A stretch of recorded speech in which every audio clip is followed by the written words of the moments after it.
Olá, irmãos, olá, amigos, graça e paz do Senhor Jesus esteja contigo nesse dia. E hoje eu quero meditar com você no texto que se encontra em Mateus, no capítulo 6, dos versos 9 ao verso 13. O texto diz assim: Portanto, orem da seguinte forma: Pai nosso que estais no céu, santificado seja o teu nome. Venha o teu reino, seja feita a tua vontade, assim na terra como no céu. Dai-nos hoje o pão para este dia, e perdoa nossas dívidas, assim como perdoamos nossos devedores. E não nos deixeis cair em tentação, mas livrai-nos do mal, pois teu é o reino, o poder e a glória para sempre. Amém. Queridos, estamos diante de um dos textos mais conhecidos da Bíblia. Esse é o texto da oração conhecida mundialmente pela oração do Pai Nosso. É a oração em que o nosso Senhor e Salvador Jesus Cristo nos ensina. Nós estamos no texto em que ele está no Sermão do Monte, que vai do capítulo 5 de Mateus até o final do capítulo 7. E aqui no capítulo 6, o Senhor está ensinando no seu sermão de como nós devemos orar. E então ele nos dá um modelo de oração. Essa semana nós temos falado muito acerca de oração e estava refletindo nesse texto e decidi compartilhar com os irmãos acerca da minha devocional nesse texto. E então o Senhor Jesus ele nos dá este exemplo, este modelo de oração. Ele não nos disse que nós deveríamos orar todos os dias esta oração. Ele também não nos disse que nós não poderíamos orar. Mas ele nos dá um modelo, um exemplo de como nós deveríamos orar. E então ele falando sobre este tema, a oração, ele vai dizer que nós devemos entrar no nosso quarto, trancar a nossa porta e em secreto falar com o nosso Pai. Ele vai nos dizer que quando nós formos orar, que nós não façamos os hipócritas que oram de forma pública, de forma visível nas sinagogas e nas esquinas, com a intenção no coração de que todos vejam orando e eles possam pensar que eles são pessoas de oração, homens de oração. Ele também nos ensina que as nossas orações elas não devem ser vazias e nem se utilizar de vãs repetições, que eles acham que por repetir várias vezes a mesma oração, o Senhor vai responder e ela será respondida. Então ele nos diz aqui a partir do verso 9, portanto, quando forem orar, orem desta seguinte forma. Então o Senhor nos dá aqui o modelo de como nós devemos orar. E aí ele diz, Pai nosso que estás no céu. Ele está falando aqui de Deus, de que a nossa oração tem que ser para Deus. Deus é o nosso Pai. E Ele está onde? Nas regiões celestiais. Ele não está falando de um Pai terreno. Ele não está falando de um Pai humano. Ele está falando do nosso Deus, do Criador de todas as coisas. Então ele diz, olha, quando orar, ora para Deus. Certo? Pai nosso que estás no céu, santificado seja o teu nome. Então a nossa oração tem que falar da santidade de Deus, de que Deus é santo, de que o seu nome é santo, de que nós não podemos tomar o nome de Deus em vão, porque é um nome santo e nós devemos usar este nome com santidade. Ou seja, o nome de Deus já é santo e nós precisamos entender e aceitar esta santidade de Deus. Venha o teu reino.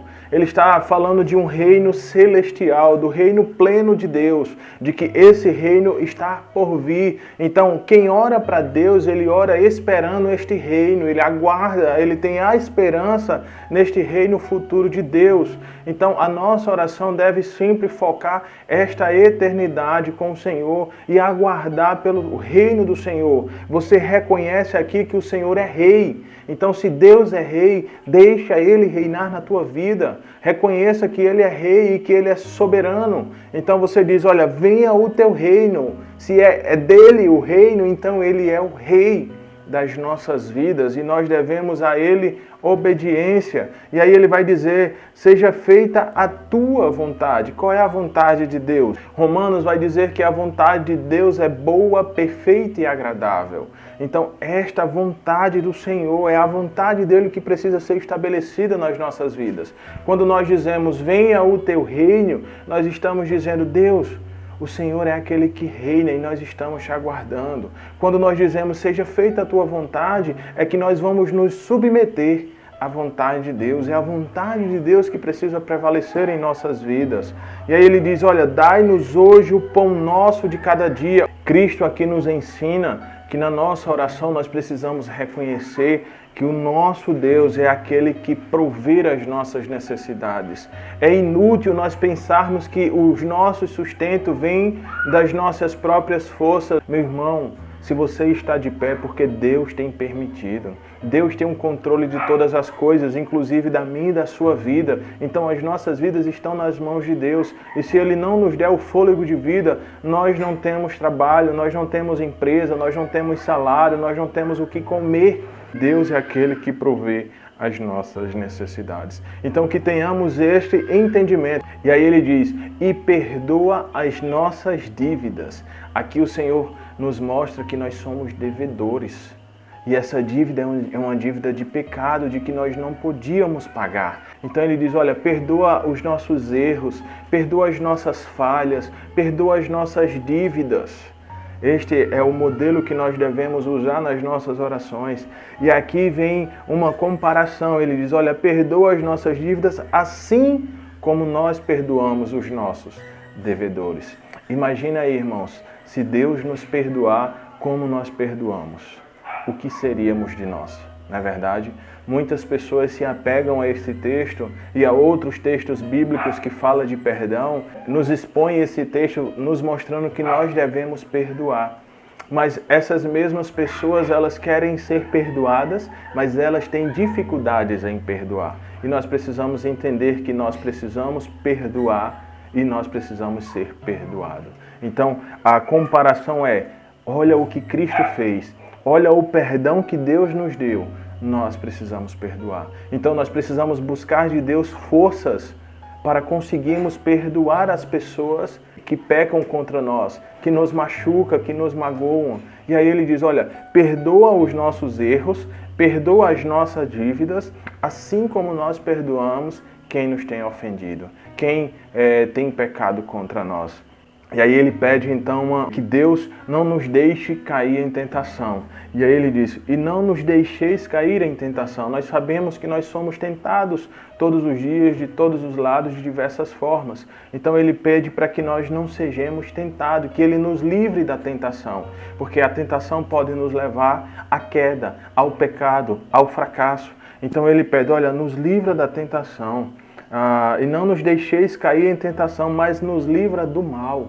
Nos livra do homem mau, nos livra do nosso inimigo, do inimigo das nossas almas, nos livra do mal que possa acontecer. Não é um mal físico, não é um mal de um acidente, apesar de que Deus faz isso. Não é um mal de um assalto, Deus faz isso. Mas este mal aqui que o Senhor nos ensina é um mal espiritual, um mal para as nossas vidas espirituais, do homem mau, daquele que trama contra nós, aquele que tenta destruir as nossas vidas. E ele diz, olha, e não nos deixes cair em tentação, mas livrai-nos do mal, pois teu é o reino, o poder e a glória para todos sempre.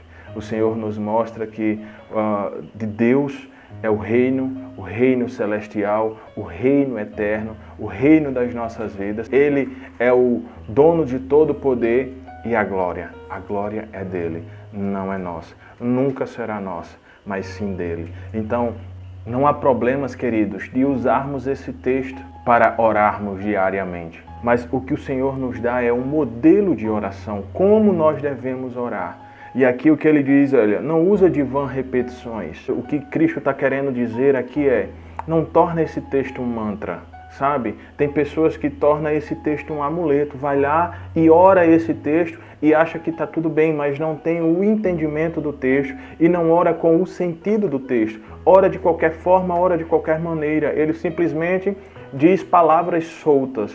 da sua boca. Ele apenas coloca algo que ele já conhece de cor e salteado, mas ele não tem a consciência do que este modelo de oração nos serve. Sabe, tem vários quadros pintados desse texto e nós vemos em várias casas o quadro com a oração do Pai Nosso. E muitas pessoas têm essa oração simplesmente como um amuleto, sabe? Como um mantra. Acha que porque orou o Pai Nosso já está protegido de tudo, mas não entende o sentido da oração. Então, a minha devocional hoje para você é essa, e o meu desejo é: entenda o modelo de oração que Cristo nos dá. Ore com sinceridade, ore com verdade, ore do fundo do seu coração. A oração nada mais é do que uma conversa com Deus. Amém, queridos? Que Deus abençoe sua vida, que você tenha um dia maravilhoso na presença do Senhor e que você tenha em sua vida a prática de oração e oração da forma correta. Fique com Deus, Deus te abençoe e até a próxima oportunidade que o Senhor nos permitir. Um abraço.